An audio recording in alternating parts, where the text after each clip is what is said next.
Hello बच्चों, आज हम एक नया चैप्टर क्लास 10th का स्टार्ट करने जा रहे हैं। चैप्टर का नाम है केमिकल रिएक्शन एंड इक्वेशन।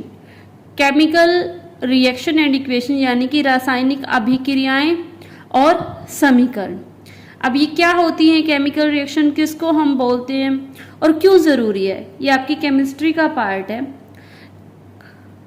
इसमें हम हमारी डेली लाइफ में बहुत सारी एक्टिविटी होती रहती है और जो हमें पता भी नहीं होता कि इसमें कोई ना कोई केमिकल रिएक्शन चल रही है।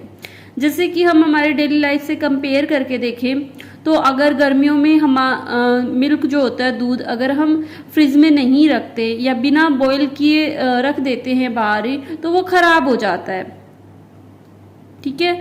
सेकंड, जैसे कि आयरन तवा, pan, nail is left expose to humid environment.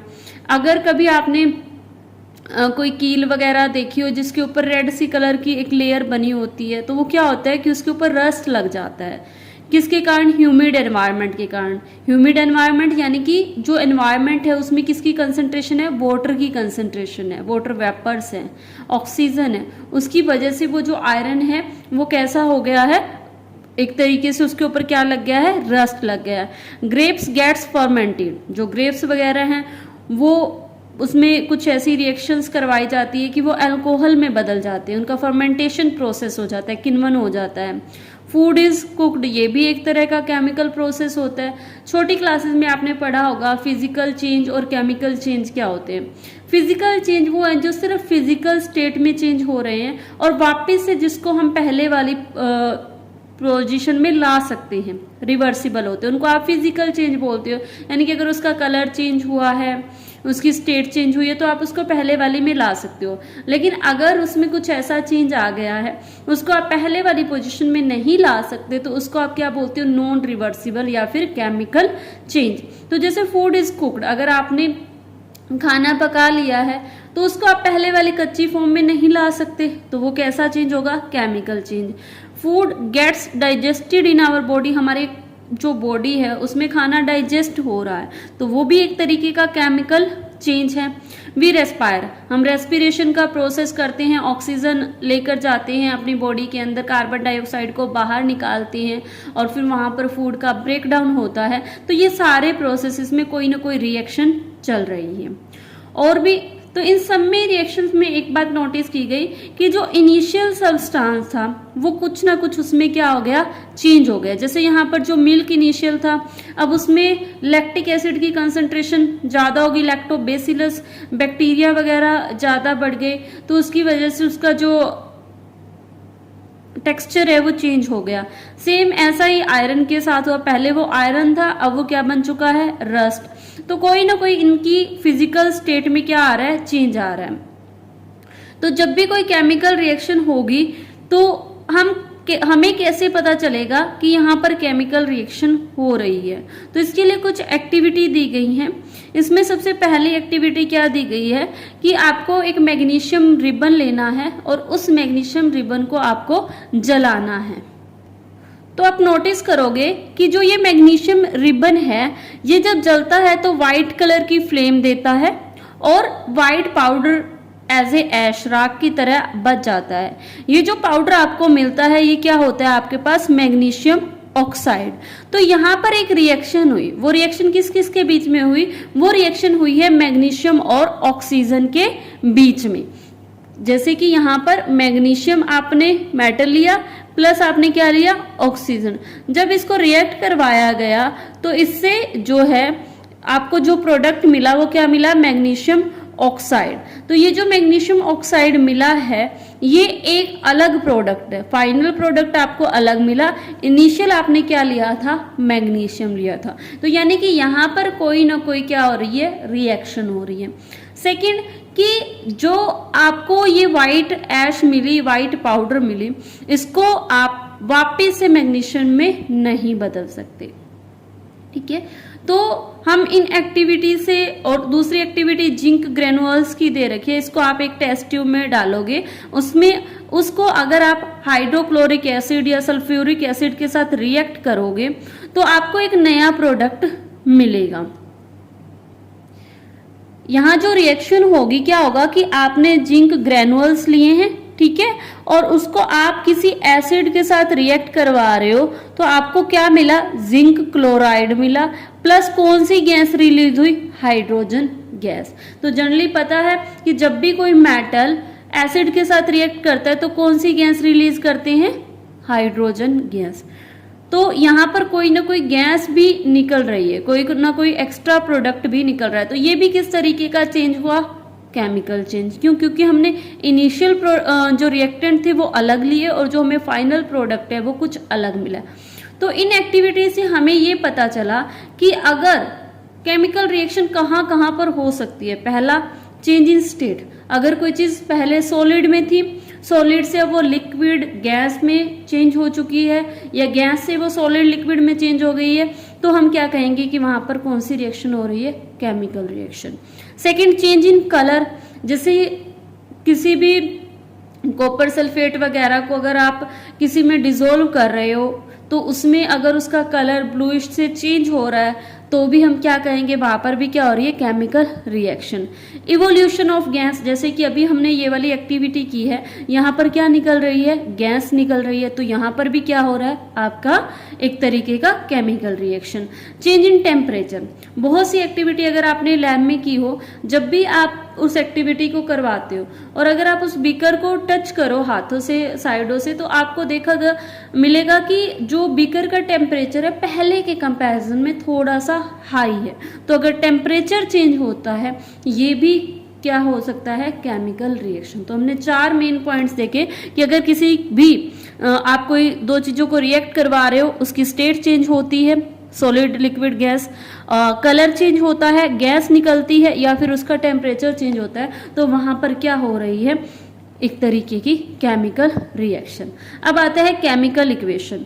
अभी हमने एक रिएक्शन ऊपर की है, एक एक्सपेरिमेंट के बारे में पढ़ा कि जब हम मैग्नीशियम को एक तरह से जलाते हैं, और किसी चीज को भी जलाने के लिए हमें किसकी जरूरत होती है, ऑक्सीजन की जरूरत होती है, और उससे हमें क्या मिल जाता, क्या मिल रहा था, उसका ऑक्सीजन का एक तरीके से मैग्नीशियम ऑक्साइड हमें मिला। तो यही कि जब भी आप मैग्नीशियम रिबन को जलाते हो ऑक्सीजन की प्रेजेंस में, तो ये मैग्नीशियम ऑक्साइड में कन्वर्ट हो गया, ठीक है। तो यहाँ पर अगर हम इसको पूरे सेंटेंस की फॉर्म में लिखें कि magnesium ribbon is burned in oxygen and converted into magnesium oxide, तो इतना ये लिखना थोड़ा लंबा हो जाता है, तो इसलिए इसको शॉर्ट फॉर्म में लिखा गया। तो पहले शॉर्ट फॉर्म में जैसे मैग्नीशियम प्लस ऑक्सीजन से क्या मिल रहा है, मैग्नीशियम ऑक्साइड, इसको हम बोलेंगे वर्ड इक्वेशन। क्यों, क्योंकि हमने यहाँ पर पूरा वर्ड यूज किया है मैग्नीशियम, फिर किसके साथ रिएक्ट करवा रहे हैं, ऑक्सीजन के साथ, क्या मिल रहा है आपको, मैग्नीशियम ऑक्साइड। तो ये कहलाएगी आपकी क्या, वर्ड इक्वेशन। लेकिन हम इसी को और सिंपल फॉर्म में करके लिखेंगे कि इनके सिंबल्स का यूज किया जाएगा, इन वर्ड्स की जगह हम इनके सिंबल का यूज किया करेंगे। वो सब्सटेंस जो केमिकल चेंज करते हैं, जैसे कि मैग्नीशियम और ऑक्सीजन, इनमें कोई ना कोई चेंज आ रहा है, तो इनको आप बोलोगे रिएक्टेंट। और जो ये रिएक्टेंट है ये कौन सी साइड लिखे जाते हैं, लेफ्ट हैंड साइड, ठीक है। और जो नया प्रोडक्ट, नया सब्सटेंस आपको मिलता है, जैसे कि इस रिएक्शन में क्या मिला है, मैग्नीशियम ऑक्साइड, तो उसको हम क्या बोलेंगे, प्रोडक्ट। और जो वर्ड इक्वेशन है इसमें हमने देखा कि एक साइड रिएक्टेंट होते हैं और दूसरी साइड क्या होते हैं, राइट हैंड साइड प्रोडक्ट होते हैं। तो यही इसमें दिया गया है कि रिएक्टेंट को हमेशा आप कौन सी साइड रखोगे, लेफ्ट हैंड साइड, और जो प्रोडक्ट मिलेंगे उसको आप कौन सी साइड लिखोगे, राइट हैंड साइड। रिएक्टेंट और प्रोडक्ट के बीच में इस तरीके से एरो लगाया जाएगा। दो रिएक्टेंट को आपस में, अगर दो या दो से ज्यादा जितने भी रिएक्टेंट है, उन सब के बीच में कौन सा साइन आएगा, प्लस का साइन। ठीक वैसे ही राइट हैंड साइड पर आपने क्या लिखे हैं, प्रोडक्ट, तो अगर दो से ज्यादा प्रोडक्ट है तो वहां पर भी क्या लगाओगे, आप प्लस का साइन लगाओगे। और यहाँ पर इन दोनों को डिफ्रेंशिएट करने के लिए कि रिएक्टेंट किस में चेंज हो रहा है, प्रोडक्ट में, तो इनके बीच में आप क्या लगाओगे, एरो लगाओगे। अब केमिकल रिएक्शन को कैसे लिखा जाता है, क्या वर्ड इक्वेशन को और भी छोटा किया जा सकता है, तो यस, हम वर्ड इक्वेशन को और भी छोटा कर सकते हैं। कैसे, हम इनके वर्ड्स की जगह इनके केमिकल फॉर्मूलेज का यूज करेंगे, जैसे कि इनके सिंबल्स का यूज करेंगे। हमें पता है कि जो आपने 9th क्लास में चैप्टर में पढ़ा होगा कि मैग्नीशियम का सिंबल क्या होता है, Mg। ऑक्सीजन को हम कैसे रिप्रेजेंट करते हैं, O से, ठीक है। और ये एलिमेंटल फॉर्म क्या होता है, O2 की फॉर्म में पाया जाता है। तो मैग्नीशियम ने किसके साथ रिएक्ट किया, ऑक्सीजन के साथ। तो मैग्नीशियम का सिंबल क्या है, Mg। ऑक्सीजन का क्या है, O2। क्या प्रोडक्ट मिला, मैग्नीशियम ऑक्साइड, यानी कि MgO। तो ये जो इक्वेशन अब आपने लिखी है ये कहलाएगी केमिकल इक्वेशन। क्यों, क्योंकि यहाँ पर हमने वर्ड का यूज नहीं किया, किसका यूज किया है, केमिकल्स का यूज किया है। अब ये बात कि इधर देखो, यहां पर मैग्नीशियम कितने हैं, 1, ऑक्सीजन कितने हैं, 2, लेफ्ट हैंड साइड पर। इनको क्या बोलेंगे हम, रिएक्टेंट। राइट हैंड साइड पर अगर हम इसको काउंट करें, मैग्नीशियम कितने हैं, 1, ऑक्सीजन कितने हैं, 1। तो क्या ये रिएक्शन आपको बैलेंस लग रही है, क्या दोनों side number of atom same है, इस साइड लेफ्ट हैंड साइड और राइट हैंड साइड दोनों में जो नंबर ऑफ एटम अगर सेम है तो उस इक्वेशन को बोला जाएगा बैलेंस्ड इक्वेशन। और अगर इनका नंबर सेम नहीं है तो ऐसी इक्वेशन को क्या बोलेंगे, अनबैलेंस्ड इक्वेशन। क्योंकि हमने कंजर्वेशन ऑफ मास ला पढ़ा है 9th क्लास में, उसमें ये बताया गया है कि मास को ना तो क्रिएट किया जा सकता ना डिस्ट्रॉय किया जा सकता, ठीक है। तो अगर जितना लेफ्ट हैंड साइड मास होगा मैग्नीशियम का या ऑक्सीजन का, उतना ही वो किस साइड भी होगा, राइट हैंड साइड भी होगा। उसके एक फॉर्म से दूसरे फॉर्म में चेंज किया जा सकता है लेकिन डिस्ट्रॉय नहीं किया जा सकता। तो इसीलिए हमें रिएक्शन को क्या करना पड़ेगा, बैलेंस्ड करना पड़ेगा। तो इसमें अब हम कि रिएक्शन को कैसे बैलेंस्ड करते हैं, तो ये बता दिया कि law of conservation of mass क्या होता है कि मास को ना क्रिएट किया जा सकता है ना ही डिस्ट्रॉय किया जा सकता है। तो यानी कि जितना left hand side total mass है उतना ही मास किस साइड भी होगा, राइट हैंड साइड भी होगा। Number of atom of each element remains the same. इसका कहने का क्या मतलब है कि मान लो यहाँ पर जिंक लेफ्ट हैंड साइड पर अगर 1 है तो राइट हैंड साइड पर भी कितने होने चाहिए, 1। सल्फ्यूरिक एसिड, सल्फ्यूरिक एसिड का फॉर्मूला क्या होता है, H2SO4। यानी कि यहाँ पर अगर हाइड्रोजन 2 है तो राइट हैंड साइड पर भी कितने होने चाहिए, 2 होने चाहिए। सल्फर अगर राइट हैंड साइड पर, लेफ्ट हैंड साइड पर अगर 1 है तो राइट हैंड साइड पर भी क्या होना चाहिए, 1 होना चाहिए। ऑक्सीजन अगर लेफ्ट हैंड साइड पर 4 है तो राइट हैंड साइड पर भी कितना होना चाहिए, 4। तब वो रिएक्शन क्या मानी जाएगी, बैलेंस। तो यहाँ पर देखो इस रिएक्शन में कि जिंक कितने हैं, 1 लेफ्ट हैंड साइड पर, राइट हैंड साइड पर भी कितने हैं, 1। उसके बाद हम सल्फर की बात करें, सल्फर कितने हैं, 1 दोनों साइड। हाइड्रोजन दोनों साइड कितने हैं, 2। Oxygen 4 and 4। तो इसलिए इस रिएक्शन को आप क्या मानोगे कि ये रिएक्शन कैसी है, बैलेंस है। और अगर कोई रिएक्शन बैलेंस्ड नहीं है तो उसको हम कैसे बैलेंस्ड करते हैं उसके बारे में हम समझते हैं। जैसे यहाँ पर एक रिएक्शन है Fe प्लस H2O और इससे आपको प्रोडक्ट मिल रहा है Fe3O4 प्लस H2, ठीक है। ये जो रिएक्शन दी गई है, क्या ये रिएक्शन बैलेंस्ड है, हमें कैसे पता चलेगा कि ये बैलेंस्ड है या नहीं। तो सबसे पहले आप यहाँ ऊपर लिखो left hand side. Left hand side पर क्या होते हैं, रिएक्टेंट। दूसरी साइड आपको क्या लिखना है, right hand side. Right hand side पर क्या होते हैं, प्रोडक्ट। कोई भी केमिकल रिएक्शन करते हैं तो यहाँ पर सबसे पहले जो लेफ्ट हैंड साइड है वहां पर जिनको आपस में रिएक्ट करवाया जा रहा है उनको लिखा जाएगा, ठीक है। अगर एक से ज्यादा है तो बीच में प्लस लगाया जाएगा। उसके बाद हमें क्या मिलेगा, प्रोडक्ट मिलेगा। तो प्रोडक्ट को इस तरीके से एरो हेड से दिखाया जाएगा। और फिर एक से ज्यादा प्रोडक्ट मिल रहे हैं तो आपको उसको भी प्लस के साइन से दिखाना होगा। अब यहाँ पर इस तरीके से आपने एक टेबल बनानी है और इस टेबल में सबसे पहले जो जो एलिमेंट अवेलेबल है उनके बारे में लिखना है। जैसे सबसे पहले यहाँ पर क्या आपको दिखाई दे रहा है, आयरन। फिर यहाँ पर क्या दिखाई दे रहा है, हाइड्रोजन। एंड देन क्या है, ऑक्सीजन। अब यहाँ पर काउंट करो नंबर ऑफ एटम। आयरन कितने हैं, 1 लेफ्ट हैंड साइड पर और यहाँ पर कितने हैं, 3, ठीक है। हाइड्रोजन कितने हैं, 2 और इस साइड कितने हैं, 2। ऑक्सीजन कितने हैं, लेफ्ट हैंड साइड 1 और इस साइड कितने हैं, 4। यानी कि ये रिएक्शन बैलेंस्ड नहीं है। अगर बैलेंस्ड होती तो यहाँ पर ये जो वैल्यू है ये क्या आनी चाहिए थी, सेम आनी चाहिए थी। अब हम ये देखेंगे कि हम इसको बैलेंस कैसे करेंगे। बैलेंस करते टाइम आपने यहाँ पर वो प्रोडक्ट या रिएक्टेंट उठाना है जिसमें मैक्सिमम नंबर ऑफ एटम है। अब यहाँ पर अगर हम इसमें देखें तो इसमें ये जो है आपका Fe3O4, इसमें क्या है, मैक्सिमम नंबर ऑफ एटम। जैसे कि इसमें आयरन कितने हैं, 3 है, ऑक्सीजन कितने हैं, 4 है।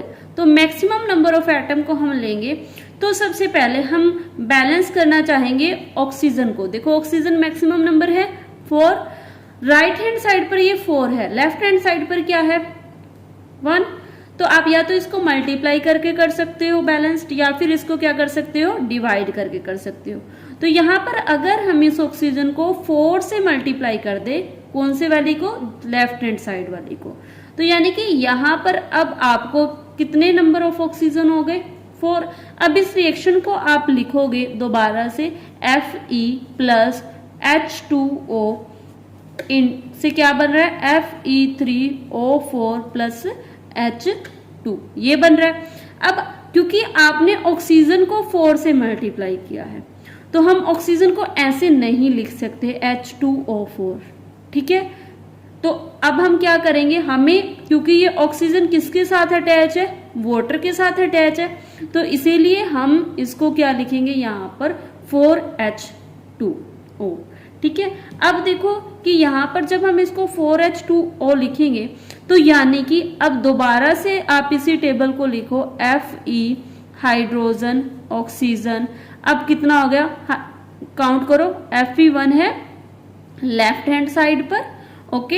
हाइड्रोजन अब कितना हो गया, 4 2 जा 8 हो चुके हैं, ठीक है। ऑक्सीजन कितना हो गया, 4 हो गया। और राइट हैंड साइड पर अभी कितना है वो काउंट करो, आयरन कितने हैं 3, ऑक्सीजन कितने हैं 4, और हाइड्रोजन कितने हैं 2। यानी कि अभी भी क्या बैलेंस होना रहता है, हाइड्रोजन भी बैलेंस होना रहता है और आयरन भी। अब क्या करेंगे हम, जो ये हाइड्रोजन है यहाँ पर कितने हैं 2 है, ठीक है, और इस साइड कितने हैं 8 है, तो हम इसको क्या कर सकते हैं 4 से मल्टीप्लाई कर सकते हैं। तो यहाँ पर ये कितने हो गए आपके 8।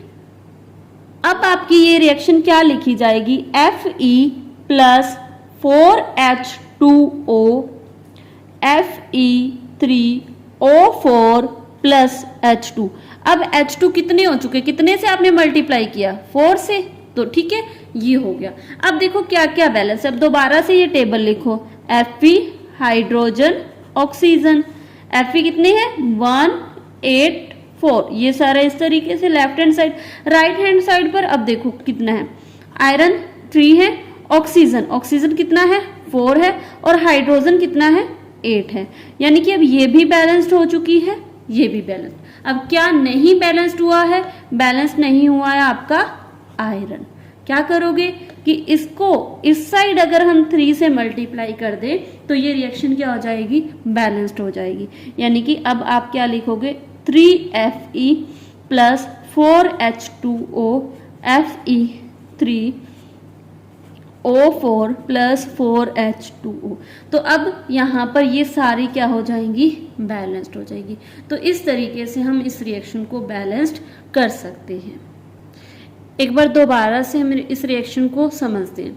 सबसे पहले हमने यहाँ पर क्या लिख दी, रिएक्शन का स्केलेटन कि कैसे है, आयरन और वाटर ये आपस में रिएक्ट कर रहे हैं, तो यानी कि ये क्या होंगे रिएक्टेंट, और इससे हमें क्या प्रोडक्ट मिल रहा है Fe3O4 मिल रहा है प्लस H2 मिल रहा है, ठीक है। अब सबसे पहले आपने इसका क्या लिखना है, नंबर ऑफ एटम काउंट करने हैं, लेफ्ट हैंड साइड भी और राइट हैंड साइड भी, और इस तरीके से एक टेबल की फॉर्म में इसको लिख लेना है। उसके बाद हमने यहाँ पर देखा कि जो आपका उसके बाद हमने सबसे मैक्सिमम एटम किसके पास है, हमने उस एलिमेंट को लेना है। जैसे यहाँ पर देखें तो सबसे ज्यादा एटम किसके पास है, Fe3O4 के पास, और उसमें भी कौन सा एटम सबसे ज्यादा है, ऑक्सीजन। तो सबसे पहले उसी को बैलेंस करेंगे। इसमें हमने देखा कि जो ऑक्सीजन है वो लेफ्ट हैंड साइड पर 1 है, राइट हैंड साइड पर 4 है।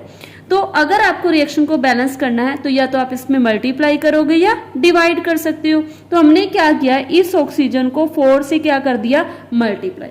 जब इस ऑक्सीजन को 4 से मल्टीप्लाई किया गया तो क्या देखा कि अब क्योंकि ये जो ऑक्सीजन है ये H2 के साथ जुड़ी हुई है, तो हम इसको इस तरीके से H2O4 नहीं लिख सकते, ठीक है। तो हमें क्या करना पड़ेगा कि इस 4 को ओवरऑल H2O से मल्टीप्लाई करवाना पड़ा।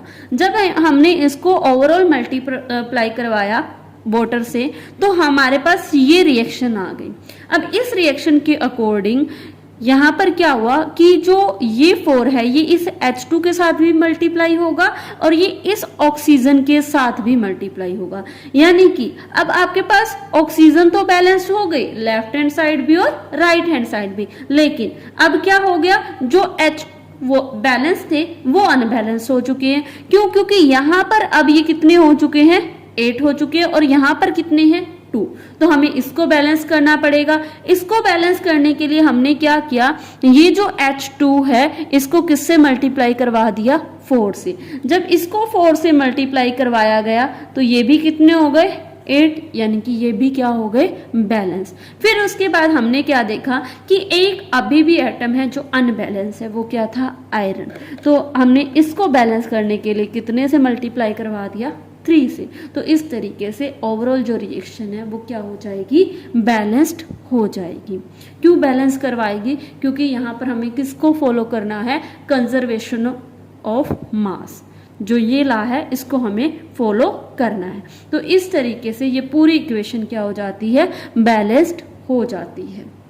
जब भी आप कोई भी केमिकल रिएक्शन लिखते हैं, बैलेंस्ड करके रिएक्शन लिखते हैं, तो उसमें आपको इसकी स्टेट को जरूर मेंशन करना होता है, फिजिकल स्टेट। जैसे कि जो आयरन है वो सॉलिड स्टेट में पाया जाता है, और यहाँ पर ये जो वाटर वेपर है कौन सी फॉर्म में है, गैसियस फॉर्म में है।